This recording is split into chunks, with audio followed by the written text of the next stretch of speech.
ఆత్మావలోకన కార్యక్రమానికి స్వాగతం, సుస్వాగతం.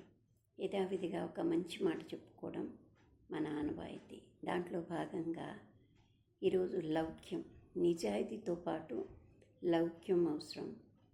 అది ఏ ఫీల్డ్ అయినా కానీ దాంట్లో లౌక్యంగా ఉండకపోతే మనం రాణించలేము. నమ్మకము ఉండాలి, అదేవిధంగా లౌక్యము ఉండాలి, నిజాయితీ ఉండాలి.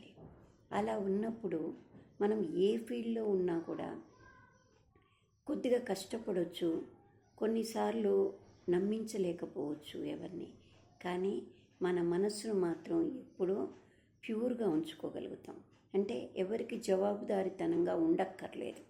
మనం వాళ్ళకు ఆన్సర్ ఇవ్వాలి, లేదు మన తప్పును క్లారిఫై చేసి వాళ్ళకు చెప్పుకోవాలి అనే బాధ రాదు. ఒకరిని నొప్పించక తానొవ్వక తప్పించుకు తిరుగువాడు ధన్యుడు సుమతి అంటారు. పాత రోజుల్లో ఈ శతకాలు అవన్నీ ఉండేవి. అవి చాలా అందంగా అనిపించేది. వాటిల్లో ఎంతో మనం నేర్చుకునేవాళ్ళం. ఫస్ట్ మనకు చదువులు నేర్పించేవి ఈ శతకాలు అవన్నీ ఉండేవి. ఈ రోజుల్లో అవి తగ్గిపోయాయి. కానీ మనం ఇలా ఉండగలిగితే మనం ఏ పనిలో అయినా ఎంతమందిలో ఉన్నా మనకంటూ ఒక ఇది నిలబెట్టుకోగలుగుతాం అన్నమాట. దానికి ఒక ఉదాహరణగా నేను ఒక చిన్న స్టోరీని చెప్తాను. ఏంటంటే ఒక అతను ఉన్నాడు. అతను ఏం చేశాడంటే పెద్దవాడయ్యాడు. కొడుక్కు చెప్తాడు, నాయన నేను పెద్దవాడిని అయ్యాను, ఇంకా ఓపిక లేదు నాకు, పని చేసే ఓపిక. కానీ నీకు అప్పచెప్పాలి అంటే ఆ బాధ్యతలు నువ్వు ఎలా చేయగలవో నేను చూసుకోవాలి. నువ్వు బాగా నిర్వహిస్తుంటే నేను పూర్తిగా వ్యాపారాన్ని నీకు అప్పచెప్పి నేను రెస్ట్ తీసుకుంటాను అని చెప్పాడు. అందుకని కొద్ది రోజులు నాతో పాటు నేను చేసే పనిలో నువ్వు సహాయకారిగా ఉంటూ నిన్ను నేను గమనిస్తూ ఉంటా. నువ్వు ఎలా చేస్తున్నావు, ఏం చేస్తున్నావు అనేది చూశాక నాకు నమ్మకం కలిగిందనుకో, తప్పకుండా నీకు పూర్తిగా వ్యాపారాన్ని అప్పచెప్తా, నువ్వు తప్పకుండా మంచిగా చేయగలవని నాకు కూడా నమ్మకం ఉంటుంది అని చెప్పాడు. సరే అన్నాడు కొడుకు. ఇంకా రెండో రోజు నుంచి కొడుకు తండ్రికి సహాయకారిగా ఆ వ్యాపారంలో ఆ షాప్కి వస్తూ ఉన్నాడనమాట.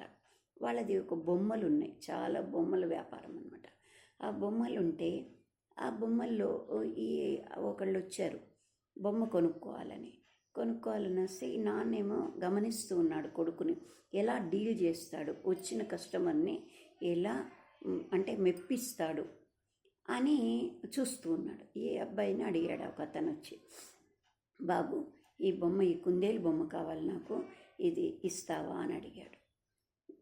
సార్ నేను ఈ బొమ్మ కాదు, దీనికి మట్టి పట్టింది, మీకు ఒకవేళ ఆ బొమ్మ కనిపించిందని మీరు అడిగారు, కానీ లోపల మంచి నీట్గా ఉన్నాయి, ఆ కొత్త డబ్బాతో సహా నీకు ఇస్తాను అని చెప్పాడు.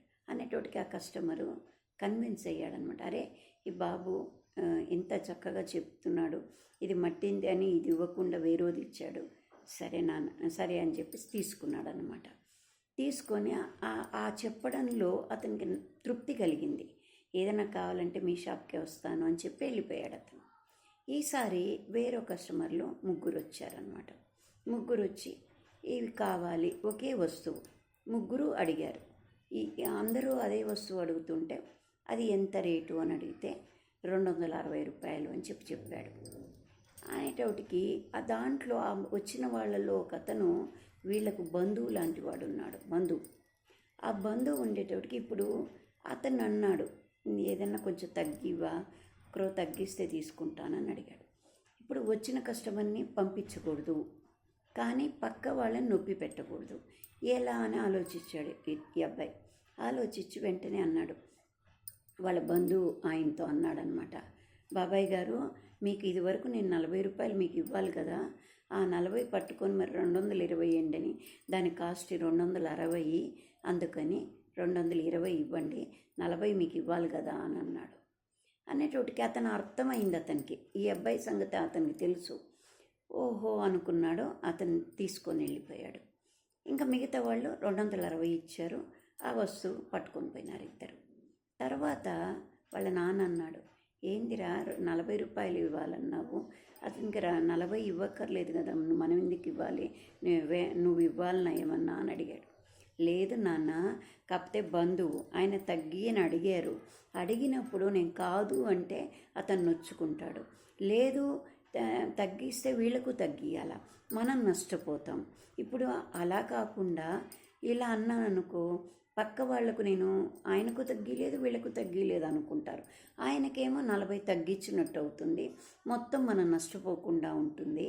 అందుకని నేను అలా చెప్పాను. అతనికి అర్థమైందిలే నాన్న అని అన్నాడు. అనేటోటికి లౌక్యంగా ఇంత చక్కగా ఆలోచించి జవాబిచ్చి వాళ్ళని నొప్పి పెట్టకుండా, బిజినెస్ని దెబ్బతీయకుండా, అంటే లాస్లో పోకుండా ఇంత బాగా కన్విన్స్ చేయగలిగాడు అనేది వాళ్ళ నాన్న గమనించాడు. చాలా అద్భుతంగా ఉంది అనుకొని మనసులో అనుకొని, రేపటి నుంచి నువ్వు ఇలానే కంటిన్యూ చేయి, నువ్వు చేస్తున్న పద్ధతి బాగుంది, వ్యాపారంలో ఎప్పుడు కూడా నిజాయితీ ఉండాలి, నమ్మకము ఉండాలి, ప్లస్ మన లౌక్యము ఉండాలి. ఆ లౌక్యంతో పాటు మనం లాస్ కాకుండా ఉండే విధానాన్ని కాపాడుకోవాలి. అది ప్రతి విషయంలో, ఉద్యోగంలో కానీ, మామూలుగా కానీ, ఫ్యామిలీలో కానీ, ఎక్కడన్నా కానీ మనం నలుగురితో మెలిగేటప్పుడు మ్యాక్సిమం విధి లేని పరిస్థితుల్లో కొన్ని అనివార్యంగా ఉన్నప్పుడు మనం తప్పించుకోలేము. అప్పుడు మాటకు మాట పెరగొచ్చేమో, కానీ ఇన్ జనరల్గా మనము మాటలో సౌమ్యంగా లౌక్యంగా మాట్లాడగలిగితే ఎక్కడ ఇబ్బందుల్లోకి పోము, నష్టపోము, ఒకరిని నష్టపెట్టము.